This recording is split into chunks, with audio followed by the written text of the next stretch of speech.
question around hormones Okay. and perimenopause, menopause, and like what like the medical Qigong perspective is of that, and like how we can tap into our own hormone balance to see like what's in balance and like where it's originating from, if it's like kidney or spleen or so I'm just curious about that. It's a great question. The thing is, in medical qigong and energy work, we don't work with like labels and conditions. But what I can do is if you have a specific thing you want to talk about, we can talk about that. And I will just remind you that a hormone is just a messenger. So, it's just messengers and data as to an overall balance or imbalance in the body.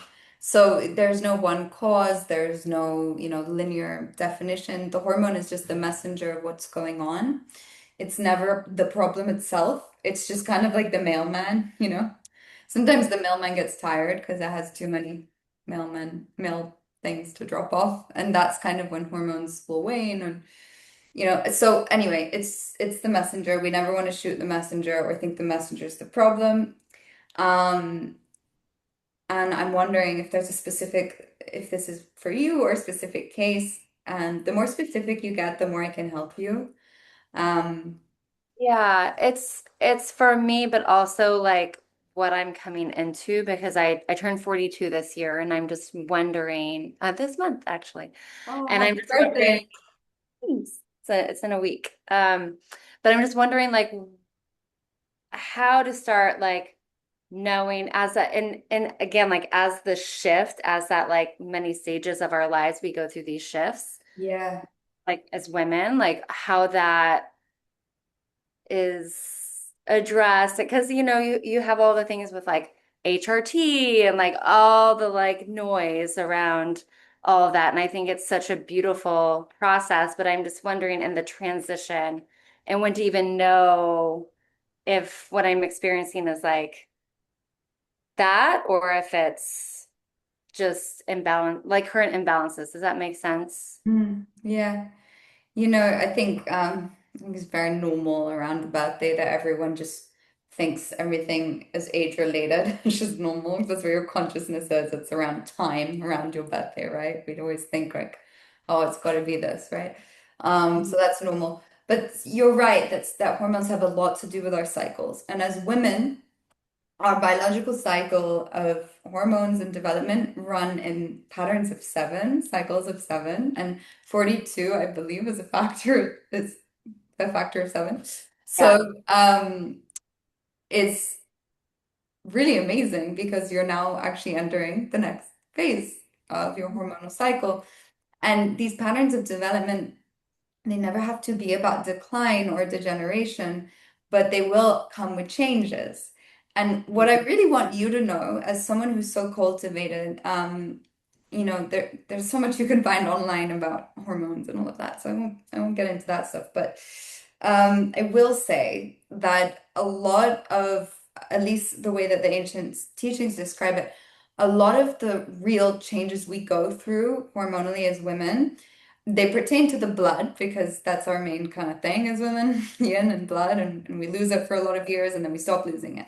And the reason for that, as you remember, is that blood is actually our medium of emotional information, right? And emotional pathology. And the theory is that you go through so many years of living and experiencing and pain and loss and all the emotional craziness we go through as humans through our process of development and evolution. And then eventually we get to a wisdom where we say, oh, yes, there are things that will trigger anger. Yes, there are things that will trigger anxiety. Yes, but guess what? I've lived through 7 or 14 or 21 years of this, and now I know I don't need to react the same way every time. And Mhm. then so sometimes we can see and we gain this wisdom, this emotional wisdom where we start to see that, oh, okay, my reaction doesn't need to be as boiled as it used to be. And so eventually when we get to that state, the idea is you don't waste as much blood, or waste is not the right word, but you don't expend or use or heat as much blood when you're not reacting emotionally as, big each time.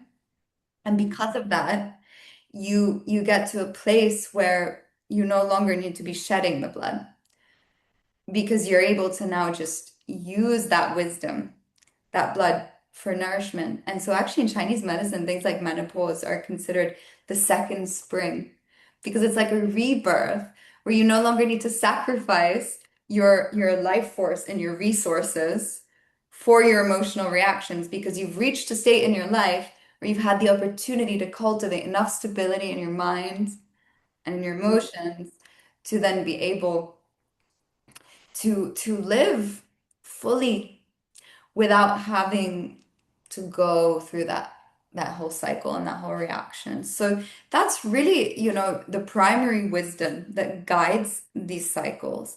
And because of that, there's nothing wrong with shifts in the hormonal levels because we don't need certain hormonal levels to function at the same capacity as we did at other stages of our lives.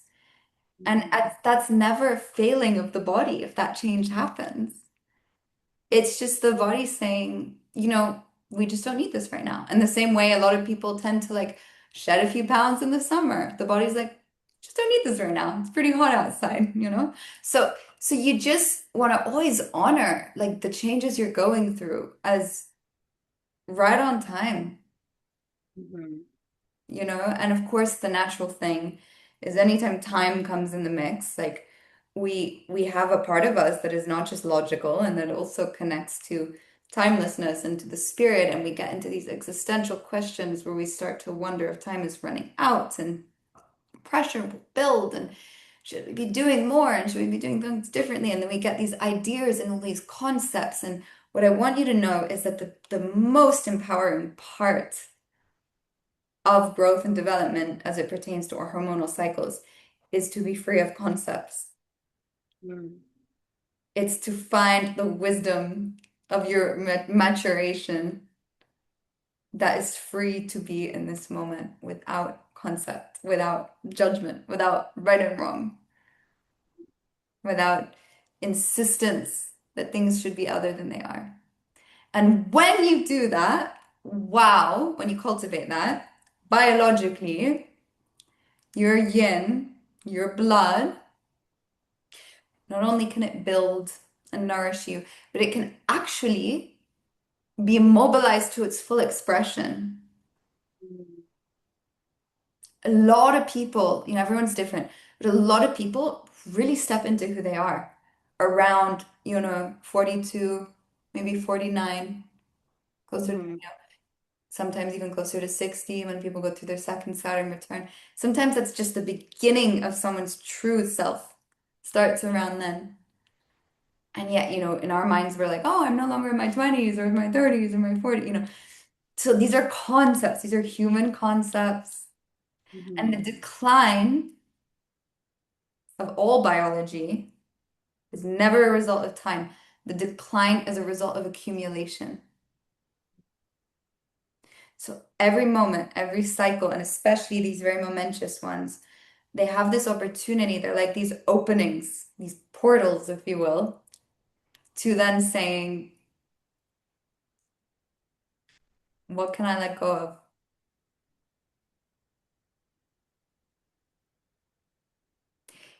There's so much energy around you around your birthday. It's like in China, in Western astrology, sorry, you're in your sun sign, right? So the sun's energy is in the part of your chart, right? That is determining your main identity. And the reason for that is that you have so much more energy available to you to make changes. Mhm. And it's like the great thing about Qigong, it's like most people are doing so many good things for their health, and then they start doing Qigong, and it's like, oh my God, they now have all this energy available, and all of a sudden their body just starts doing the things that they wanted it to be doing with all of their efforts.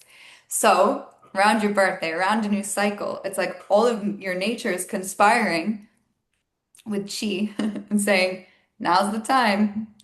Here's the energy to let go of yesterday, of 41, and to be in the present moment and to be with that concept. So what I will say is that there are many reasons for the fluctuations of hormones, but from what you're bringing to me and from what's presenting in your field, I think that the most beneficial thing from what your body's telling me, the most beneficial thing for your hormones right now would be to simply just go with no expectation.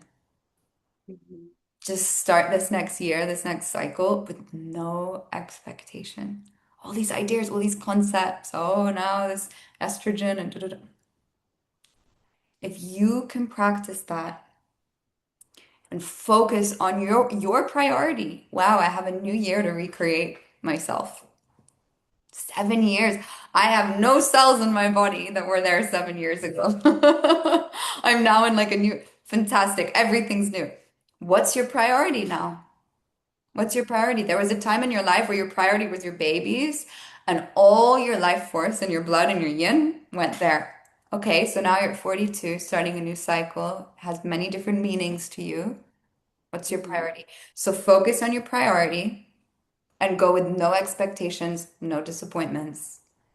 And I promise you that that's going to give you more command over your hormonal balance than anything else. Mhm. Just being in the flow, you're saying, really, right? Yeah, yeah. Being in the flow, but being directed to what's your intention. Mm. Because to be in the flow, it might have connotations to you of like, oh, I'm just getting older and I'm gonna start to, I don't know, right? It could mean anything. Being in the flow, if it's sometimes it doesn't always feel empowering, okay? What might feel more empowering is to just trust life's timing and decide what is my priority right now? What's my intention? 42. What does that mean to me? Mhm. If this was a cycle of wisdom, as the ancient Chinese say, what would that mean to you? What is your wisdom now that you want to live? Mhm. So think of it like that because you're in command. A lot of people think they're in command when they're injecting all sorts of hormones. But the thing is, your poor liver then become you actually become less empowered sometimes the more you and look, I have nothing everyone, sometimes these things can help people. But what I wanted to say biologically is like the more you can just go with no expectation and no judgment, you free your liver. And when you free your liver can break down hormones and produce new ones or help the production process of new ones and healthy ones. So that's a beautiful thing. Whereas sometimes if we just put more hormones in, then the liver has so much work and we become tenser and more rigid. And then we have no ability to even direct our work and our focus. So it just helps so much when you can stay focused and open. It's like this beautiful dance. So that can be your larger intention. And if you have a priority, like, okay, this next cycle of 7, this is about me. Do you know what it's about? Do you have an idea? Um, What is your yeah, priority? it's funny. I'll have both of my kids at the same school. My youngest is starting kindergarten. So like I'm going to gain 3 hours back in my day that is for me, for my work, like, and I'm just like, oh my gosh, I can't wait. Oh, so Um, good. And just to like create, also to have the time and the space to create again, like Yeah, be like get back into my like painting and just all sorts. So I am leaving it open because I'm like, okay, I can like meditate every day. Like, I'll just like have so much more space for the things that I really want. So, good. yeah. That's so good. What a gift. What a Mhm. gift. There you go.